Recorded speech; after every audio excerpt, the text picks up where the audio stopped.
हीरै रतन नाम हर बसया, गुर हाथ धरियो मेरे माथा।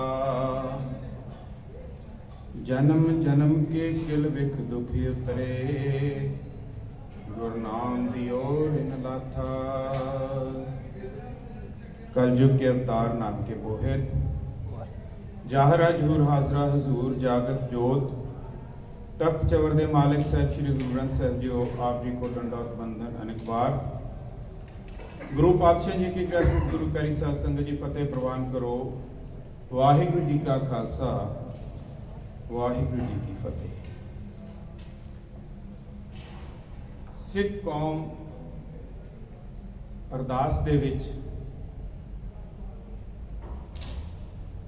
हमेशा सवेरे शाम बेनती करती है, पातशाह चार पहर दिन दे सुख दे बतीत होए ने, चार पहर रहिंदी रात्रि सुखां दी बतीत कराउणा। और कुछ अजिहियां भी घड़ियां आईयां ने कि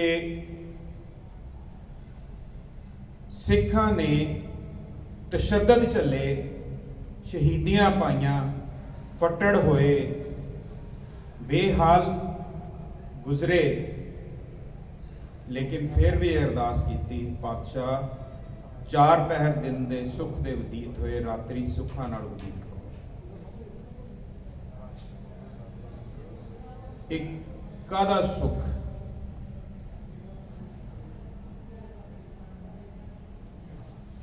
और किहड़े सुख की कामना।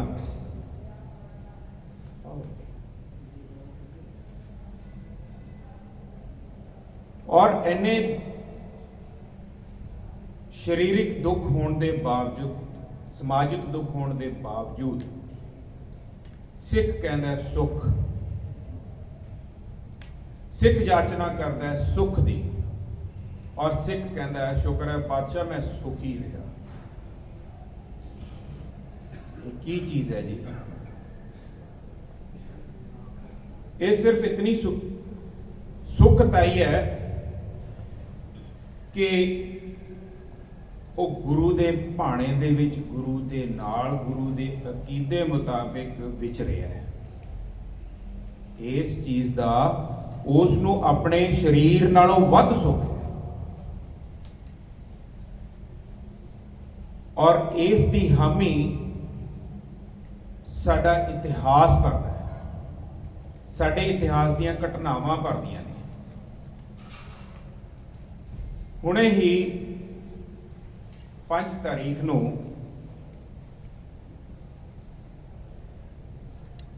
एक इतिहासिक दिहाड़ा हो गुजरिया, जिस दा वर्णन या जिसकी मनौत आपां सिख जगत ने नहीं की। उसनू आख्या जाता है जी वड्डा घल्लूकारा। एक छोटा घल्लूकारा होया, एक अपने वड्डा घल्लूकारा होया।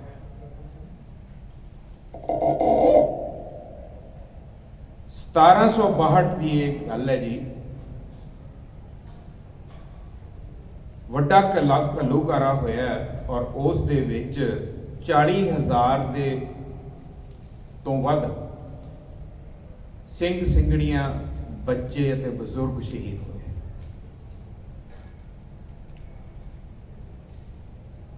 सिखां दी सारी लड़ाई जो है वो जल जोरू जमीन तो परे है, और समाज दियां, संसार दियां जितनियां भी जंगां होईयां ने वो सारियां दियां सारियां जल जोरू जमीन कारण होईयां। जल आपां जानते हैं जी पानी, जोरू मतलब जमीन या माया। इस दे नाल और इस्त्री, ये 3 कारण ने जी। जल जोरू जमीन, जल हो गया, इस्त्री हो गई, नाल माया या धरती। इस कारण जंगां रहियां जी अज तक जिन्नियां भी संसार विच होईयां ने। लेकिन जो सिखां दी जंग रही है गुरु साहिबां तो लैके इन्हां सारियां जंगां तो परे है। प्रमुख तौर ते सिख दी और सिखां दे साहिबानां दी, गुरु साहिबानां दी इहो ही रणनीति रही है कि धर्म की स्थापना रहे, अधर्म का नाश हो। इसे की सियासत करने सिखां नूं कहा जाता है। अज कहते हैं ना जी, सिखां नूं सियासत करने मना नहीं किया। सिखां दे विच सियासत जो करनी है वो धर्म की स्थापना की करनी है, ताकि धर्म कायम रहे, निज दी नहीं, अपने सरमाया बढ़ाउण वास्ते नहीं, धर्म का सरमाया बढ़ाउण वास्ते, धर्म की इस्टैबलिशमेंट वास्ते असी सियासत करनी है जी, या सानू सियासत करने कहा गया। 700 तो लैके 7वीं सदी तो लैके 15वीं सदी तक मुहम्मद बिन काज़म, मुहम्मद गजनवी, इन्होंने बड़े हमले किए जी। और उस वक्त तकरीबन 500-400-700 सिपाहियों को लैके हमला करते सन और लुटा खोह करके हिंदुस्तान जो चले जाते सन। जो हिंदुस्तानी सन वो इसका मुकाबला नहीं सी कर सकते, क्योंकि कर्मकांड में फसे हुए और वध तो वध उन्होंने कहते असीं मंत्र उचार लांगे जी, इन्हों का यह हो जाएगा, इन्हों का वो हो जाएगा। कुछ नहीं होया। उन्होंने लुट खो के जो सोने की चिड़िया हिंदुस्तान सी किसी समय उसनूं बर्बाद करते रहे। इत्थों दियां धीआं भैणां नूं लिजा के वेचते रहे। बहुत कुछ होया, मंदिरां की बेपत्ती हुंदी रही। लेकिन समय की तब्दीली आई जी 15वीं सदी दे विच, जदों बाबर हमला करता है और गुरु नानक पातशाह साहिब उसका विरोध करते हैं। उस तो उपरंत साहिब सिख पंथ की साजना होंदी है शुरू, सिख होंद विच आना शुरू होंदा है। और गुलाम सोच दे विच जिहड़े जकड़े हुए हिंदुस्तानी सन, उन्होंने थोड़ा जिहा साह लैण का राह मिलता है। और इस राह के दौरान एक हमला होंदा है नादर शाह का, जिसनों मुट्ठी पर आटे च लूण जिन्ने सिख जो सन वो उसका टाकरा करते हैं और उन्हें मार भजाते हैं। और वह सगों जिहड़ा सरमाया सी वो भी ले लेंदे ने, और उहदी जो अमला सी, असला सी, वो भी खो लेंदे ने। ते इस दे नाल सिखां दी जो किरदार है वो इस्टैबलिश होंदा है, किरदार होंद विच आउंदा है, लोकां नूं किरदार का पता चलता है। उदों बाद जी एक होर धाड़ भी आउंदा है जिसका नाम है अहमद शाह अब्दाली। वो तकरीबन 20 साल की उम्र के विच ही बादशाह बन जाता है। जनून सी उसनूं वध तो वध माया इकट्ठी करन दा। उसने हिंदुस्तान से तकरीबन 11 हमले किए और इन्हां 11 हमलियां दे विच उसका जो 5वां हमला सी वो हमला होया जी मराठियां दे खिलाफ, जिसनों आपां पानीपत की जंग भी कहते हैं। पानीपत दे विच जंग मराठियां दे नाल उहदा मुकाबला होया सी। इस दौरान उसने मराठियां नूं बहुत नुकसान पहुंचाया। गड्ढे भर के हीरे सोने जवाहरात दे लै गया और नाल ही उन्हां दियां हज़ारां इस्त्रियां नूं, माइयां बीबियां भैणां नूं कैदी बना के गजनी दे बाजार विच टके टके ते बेचण वास्ते लै तुरे। और इतना उसने नुकसान किया सीगा इस मराठा कौम का कि एक कह गया हो कि जे इस कौम मराठियां दी कौम दे विच गैरत हुई ਜਾਂ ਇਸ ਕੌਮ ਦੇ ਵਿੱਚ ਦਮ ਹੋਇਆ ਤਾਂ ਉਹ ਮੇਰੇ ਪੋਤੇ ਨਾਲ ਲੜਨਗੇ, ਮੇਰੇ ਨਾਲ ਨਹੀਂ ਮੁਕਾਬਲਾ ਕਰ ਸਕਦੇ। ਮੇਰੀ ਜਾਂ ਮੇਰੀ ਅਗਲੀ ਪੀੜ੍ਹੀ, 2 ਪੀੜ੍ਹੀਆਂ ਉਹ ਤਕਰੀਬਨ ਖਤਮ ਕਰ ਚੁੱਕਿਆ ਸੀਗਾ, ਮੁਕਾਬਲੇ ਕਰਨ ਯੋਗ ਇਹਨਾਂ ਨੂੰ ਛੱਡਿਆ ਨਹੀਂ ਸੀ। ਬੜੀਆਂ ਉਸਨੇ ਮੰਦਰਾਂ ਦੀਆਂ ਵੀ ਬੇਪੱਤੀਆਂ ਕੀਤੀਆਂ, ਬੇਅਦਬੀਆਂ ਕੀਤੀਆਂ। ਮੰਦਰਾਂ 'ਚ ਜੋ ਖਜ਼ਾਨੇ ਸਨ ਉਹ ਵੀ ਲੁੱਟ ਕੇ ਲੈ ਗਿਆ। ਬੇਸ਼ੁਮਾਰ ਕੀਮਤੀ ਮੂਰਤੀਆਂ ਬਣੀਆਂ ਹੋਈਆਂ ਸਨ ਜੋ, ਉਹ ਵੀ ਨਾਲ ਹੀ ਲੈ ਗਿਆ।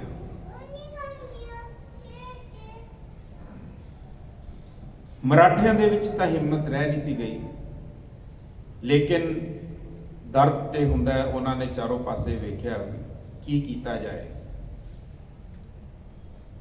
ਅੰਤਤଃ ਉਹਨਾਂ ਨੂੰ ਸਿੱਖ ਕੌਮ ਦੇ ਵਿੱਚ ਆਪਣਾ ਸਕੂਨ ਨਜ਼ਰ ਆਇਆ। ਇੱਕ ਟੋਲਾ ਉਹਨਾਂ ਨੇ ਭੇਜਿਆ, ਵਫਦ ਕਹਿੰਦੇ ਆਪਾਂ ਅੱਜ ਕੱਲ੍ਹ ਇਹਨਾਂ ਨੂੰ। ਉਹ ਵਫਦ ਪਹੁੰਚਿਆ ਜੀ ਅਕਾਲ ਤਖਤ ਸਾਹਿਬ। ਜਥੇਦਾਰ ਸਾਹਿਬ ਸਰਦਾਰ ਜੱਸਾ ਸਿੰਘ ਆਹਲੂਵਾਲੀਆ ਸਾਹਿਬ ਅੱਗੇ ਪੇਸ਼ ਹੋਇਆ, ਆਪਣੀ ਦੁਖਦਾਈ ਵਰਤਾਂਤ ਜੋ ਸੀ ਉਸ ਦਾ ਬਿਆਨ ਕੀਤਾ ਔਰ ਕਿਹਾ ਕਿ ਲੁੱਟਾਂ ਖੋਹਾਂ ਦਾ ਸਾਨੂੰ ਇੰਨਾ ਅਫਸੋਸ ਨਹੀਂ ਹੈ, ਸਾਡੇ ਮਾਲੀਏ ਦਾ ਸਾਨੂੰ ਅਫਸੋਸ ਨਹੀਂ ਹੈ, ਲੇਕਿਨ ਉਹ ਸਾਡੀਆਂ ਜੋ ਇਸਤਰੀਆਂ ਲੈ ਗਿਆ ਹੈ, ਸਾਨੂੰ ਤਾਂ ਅਸੀਂ ਤੁਹਾਡੇ ਅੱਗੇ ਬੇਨਤੀ ਕਰਦੇ ਹਾਂ ਕਿ ਉਹ ਛਡਾ ਦਿਓ। ਸਾਧ ਜੱਸਾ ਸਿੰਘ ਆਹਲੂਵਾਲੀਆ, ਉਸ ਵਕਤ ਕੰਡੀਸ਼ਨ ਇਹ ਸੀਗੀ ਕਿ ਸਾਡੀਆਂ ਮਿਸਲਾਂ ਕਾਇਮ ਹੋ ਚੁੱਕੀਆਂ ਸਨ। ਮਿਸਲਾਂ ਦੇ ਰੂਪ ਦੇ ਵਿੱਚ ਛੋਟੇ ਛੋਟੇ ਰਿਆਸਤਾਂ ਕਾਇਮ ਸਨ ਔਰ ਰਿਆਸਤਾਂ ਦੇ ਜੋ ਮੁਖੀ ਸਨ ਉਹਨਾਂ ਨੂੰ ਸਰਦਾਰ ਆਖਿਆ ਜਾਂਦਾ ਸੀ, ਜਿਨ੍ਹਾਂ ਵਿੱਚ ਸਰਦਾਰ ਸ਼ੁਕਰ ਚੱਕੀਆ ਮਿਸਲ ਦੇ ਜੋ ਮੁਖੀ ਸਨ, ਚੜ੍ਹਤ ਸਿੰਘ ਸ਼ੁਕਰ ਚੱਕੀਆ ਇਹ ਮਹਾਰਾਜਾ ਰਣਜੀਤ ਸਿੰਘ ਜੀ ਦੇ ਦਾਦਾ ਜੀ ਸਨ, ਇਹ ਵੀ ਸਨ। ਸਾਧ ਜੱਸਾ ਸਿੰਘ ਆਹਲੂਵਾਲੀਆ ਨੇ ਹੁਕਮ ਕੀਤਾ, ਸਾਰੇ ਤਲਬ ਕੀਤੇ ਜਥੇਦਾਰ ਅਕਾਲ ਤਖਤ ਸਾਹਿਬ। ਦੇਖੋ ਤੁਸੀਂ ਅਕਾਲ ਤਖਤ ਸਾਹਿਬ ਦੀ ਪਾਵਰ ਔਰ ਅਕਾਲ ਤਖਤ ਸਾਹਿਬ ਦੇ ਜਥੇਦਾਰ ਦਾ ਰੁਤਬਾ। ਜਿਤਨੀਆਂ ਵੀ ਮਿਸਲਾਂ ਸੀਗੀਆਂ ਸਾਰੀਆਂ ਮਿਸਲਾਂ ਦੇ ਸਰਦਾਰ ਉੱਥੇ ਇਕੱਠੇ ਹੋਏ। ਬੈਠਕ ਹੋਈ, ਬੈਠਕ ਦੇ ਵਿੱਚ ਫੈਸਲਾ ਲਿਆ ਗਿਆ ਕਿ ਮਰਾਠਿਆਂ ਦੀ ਮਦਦ ਕੀਤੀ ਜਾਏ ਔਰ ਇਹਨਾਂ ਦੀਆਂ ਮਾਈਆਂ ਬੀਬੀਆਂ ਭੈਣਾਂ ਅਬਦਾਲੀ ਤੋਂ ਛੁਡਾਈਆਂ ਜਾਣ। ਇਸ ਫੈਸਲੇ ਤੇ ਸਾਰੇ ਸਰਦਾਰਾਂ ਨੇ ਹਾਮੀ ਭਰੀ ਔਰ ਫੌਜ ਦੇ ਵਿੱਚ ਆਪਣੀਆਂ ਆਪਣੀਆਂ ਫੌਜਾਂ ਦਾ ਯੋਗਦਾਨ ਪਾਇਆ। ਸਾਰਿਆਂ ਸਰਦਾਰਾਂ ਨੇ ਇਕੱਠੇ ਹੋ ਕੇ ਅਬਦਾਲੀ ਤੇ ਹਮਲਾ ਕਰਤਾ। ਹਮਲਾ ਅਬਦਾਲੀ ਸੰਭਾਲ ਨਾ ਪਾਇਆ। ਤਕਰੀਬਨ 2500 ਮਰਾਠਾ ਇਸਤਰੀਆਂ ਉਸ ਵਕਤ ਸਿੰਘਾਂ ਨੇ ਲਿਆ ਕੇ ਉਹਨਾਂ ਦੇ ਘਰੋਂ ਘਰੀ ਪਹੁੰਚਾਈਆਂ। ਨਾਲ ਅਬਦਾਲੀ ਜੋ ਲੁੱਟ ਕੇ ਲੈ ਗਿਆ ਸੀਗਾ ਉਹ ਸੋਨਾ ਪਲੱਸ ਉਹਦਾ ਜੋ ਖਜ਼ਾਨਾ ਸੀ ਉਹ ਵੀ ਲੁੱਟ ਲਿਆ। ਲੁੱਟਿਆ ਕਹੋ ਜਾਂ ਖੋਹ ਲਿਆ ਕਹੋ, ਦੋ ਸ਼ਬਦਾਂ ਦੇ ਵਿੱਚ ਬਹੁਤ ਅੰਤਰ ਹੈ। ਖੋਹ ਲਿਆ ਕਹਿਣਾ ਇੱਥੇ ਠੀਕ ਰਹੇਗਾ। ਉਸ ਤੋਂ ਬਾਅਦ ਜੋ ਉਸ ਦਾ ਅਸਲਾ ਸੀ, ਅਸਲਾ ਵੀ ਕਾਬੂ ਕੀਤਾ। ਅਬਦਾਲੀ ਹਿੱਲ ਗਿਆ ਇਸ ਦੇ ਨਾਲ, ਲੇਕਿਨ ਮਨ ਦੇ ਵਿੱਚ ਖਾਰ ਖਾ ਬੈਠਿਆ। ਕੀ ਕੀਤਾ ਜਾਏ? ਬਦਲੇ ਦੀ ਭਾਵਨਾ ਉਹਦੇ ਵਿੱਚ ਸੀ। ਬਦਲੇ ਦੀ ਭਾਵਨਾ ਦੇ ਤਹਿਤ ਉਸਨੇ ਇੱਕ ਰਣਨੀਤੀ ਗੰਢੀ। ਇਸ ਰਣਨੀਤੀ ਦੇ ਤਹਿਤ ਉਸਨੇ ਆਪਣੇ ਹੱਕ ਦੇ ਬੰਦੇ ਸੂਬਿਆਂ ਦੇ ਨਵਾਬ ਥਾਪੇ।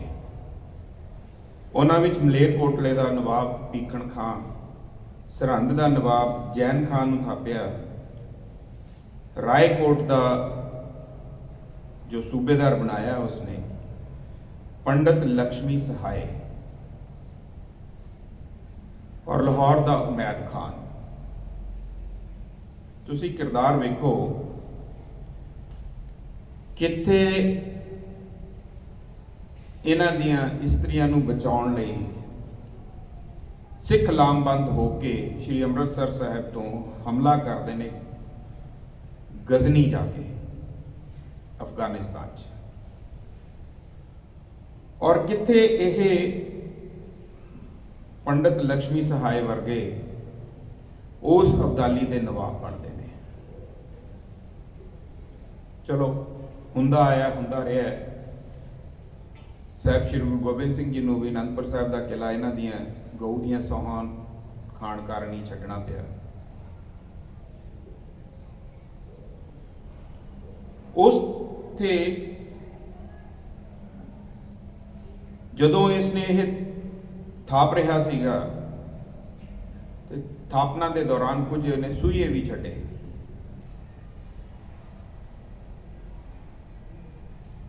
सतारह सौ 61 की दिवाली वाले दिन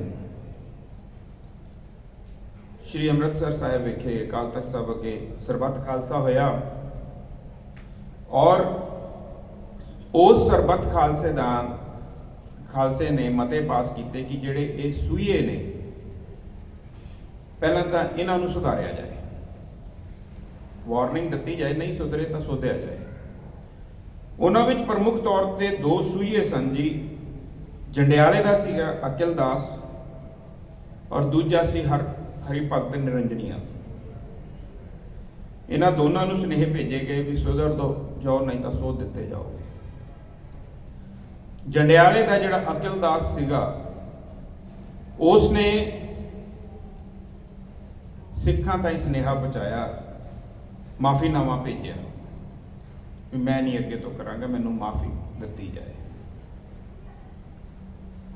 दिल विच मैल देखो कितनी है।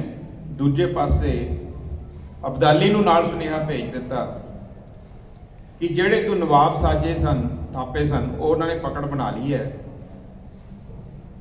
और नाल ही कुछ सिख भी पट ले ने,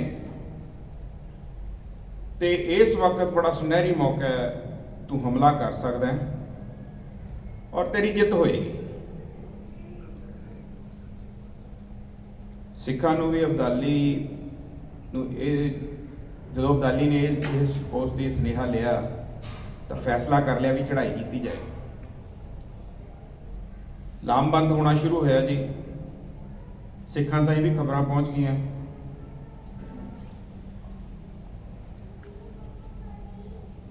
सिखां ताईं जदों अमृतसर साहब खबर पहुंची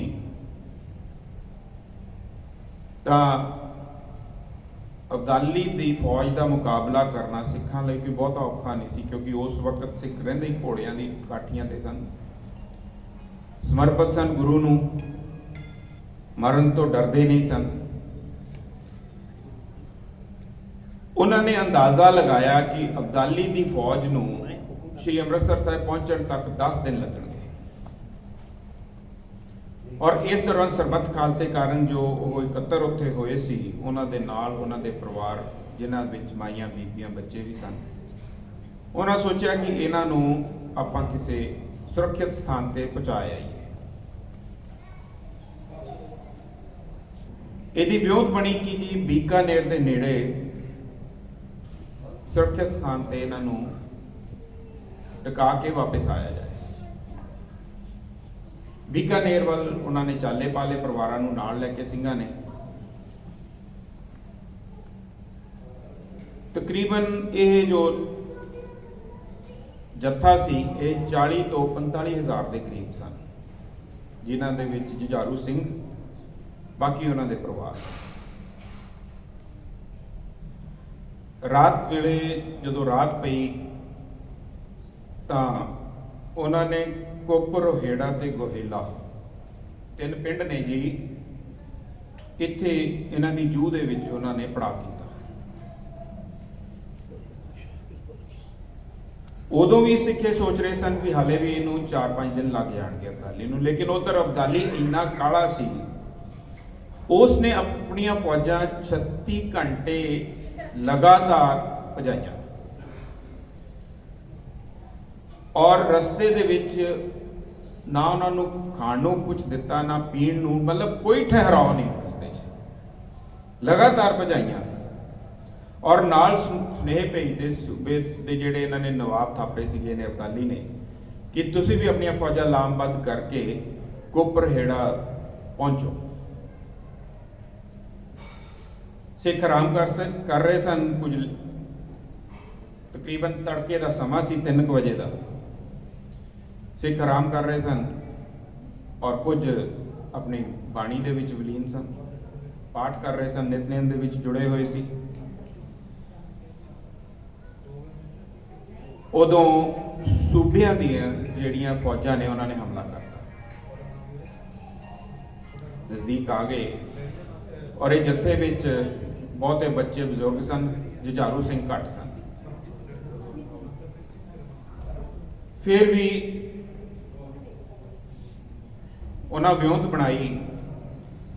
देखो साडी उस वक्त की रणनीति, लड़न दी विਉਂਤਾਂ। उस वक्त जस्सा सिंह आलूवालिया के नाल जिहड़े सिंह सन प्रमुख तौर पर, उन्होंने विਉਂਤ बनाई कि जिवें कुकड़ी अपने चूजियां नूं फंगां दे थल्ले दे के लुको के अगे चलती है, आपां इस तरीके का सिस्टम क्रिएट करिए। उस दिन रात नूं ही तड़के ही उन्होंने जितने परिवार से वो विच लै ले और जिहड़े जुझारू सिंह सी ओह आले दुआले सज्जे खब्बे होके अगे वधन लगे सुरक्षित स्थान वाल, ताकि परिवारां नूं सुरक्षित स्थान वाल पहुँचा दिए, इन्हां नूं हाले किसी तरीके रोकीए, उस तो बाद लड़ीए, नहीं तो नुकसान ज़्यादा होएगा। दो जिम्मेवारियां उन्हां दे विच सन, एक तो सुरक्षित स्थान ते पहुंचना और दूजा परिवारां अब्दाली दे फौज जिहड़े सूबेदार ने उन्हां दी फौजां नूं रोकना। ये दो जिम्मेवारियां संभालते हुए अगे वधे और की होया कि अब्दाली ने पिछों हमला किया।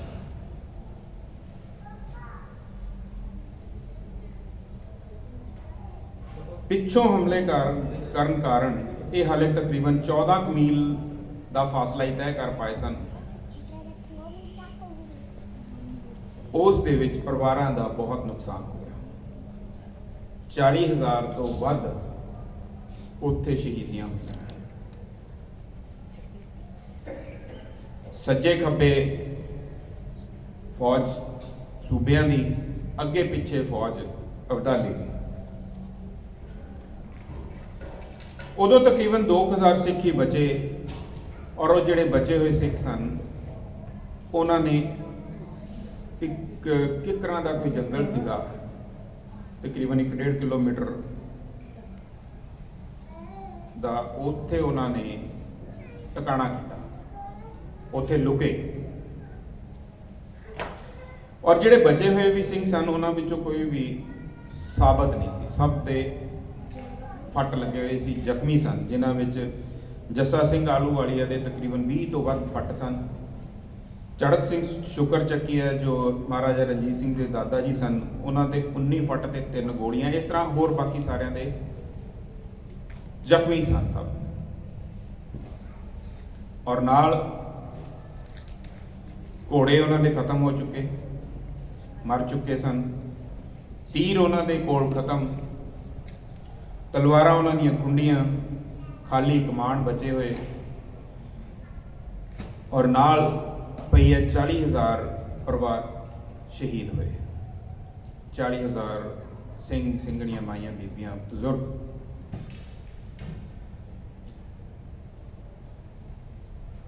ते इन्हां हालातां विच भी उत्थे उन्हां जस्सा सिंह आलूवालिया साहब और नाल दे सिंघां ने कहा, तत खालसा रह गयो, तत खालसा रह गयो, रहो कोड़, रहो से कोड़ गवाए। मतलब कि जिहड़ा तत मेन सीगे वो रह गए, बाकी कच्चे पिल्ले झड़ गए साडे, वो शहीद हो गए। ये हौसला उदों सी। उस तो बाद जदों रात का तीजा पहर दे वेले इन्हां ने विਉਂਤ बनाई कि तीजे पहर दौरान आपां सूबेदारां दी जिहड़ी फौजां ने वो थोड़ियां ढिल्लियां ने, उन्हां नूं ना छेड़िए, आपां डायरैक्ट हमला करिए अब्दाली दी फौजां ते। तीजे पहर इन्हां ने अब्दाली दी फौजां ते हमला किया जी, और अब्दाली दी फौज का बहुत नुकसान करके उत्थों बच निकले। लेकिन अब्दाली फिर भी खुश कि मैं सिखां का बहुत नुकसान करता, तकरीबन सिख मुकाते, हुण सिख तां आ ही नहीं सकणगे। अब्दाली लुट्टां खोहां करता होया निकलिया। मुड़ के उसने फिर बना अगली धाड़ की विਉਂਤ बनाई, दोबारा फिर अटैक करन आया। तो डल पिंड है जी नेड़े गोइंदवाल साहब के, सिखां नूं भी पता लग गया सी, उत्थे घेर लिया। 8000 इहदा सिपाही सी, वो मुकाता उत्थे। इहदे जिन्नियां तोपां सी वो गर्क करतियां, इहनूं भजना पै गया जी लाहौर। और जो इहदा लुट खुट का समान सीगा वो भी खोलिया इतों,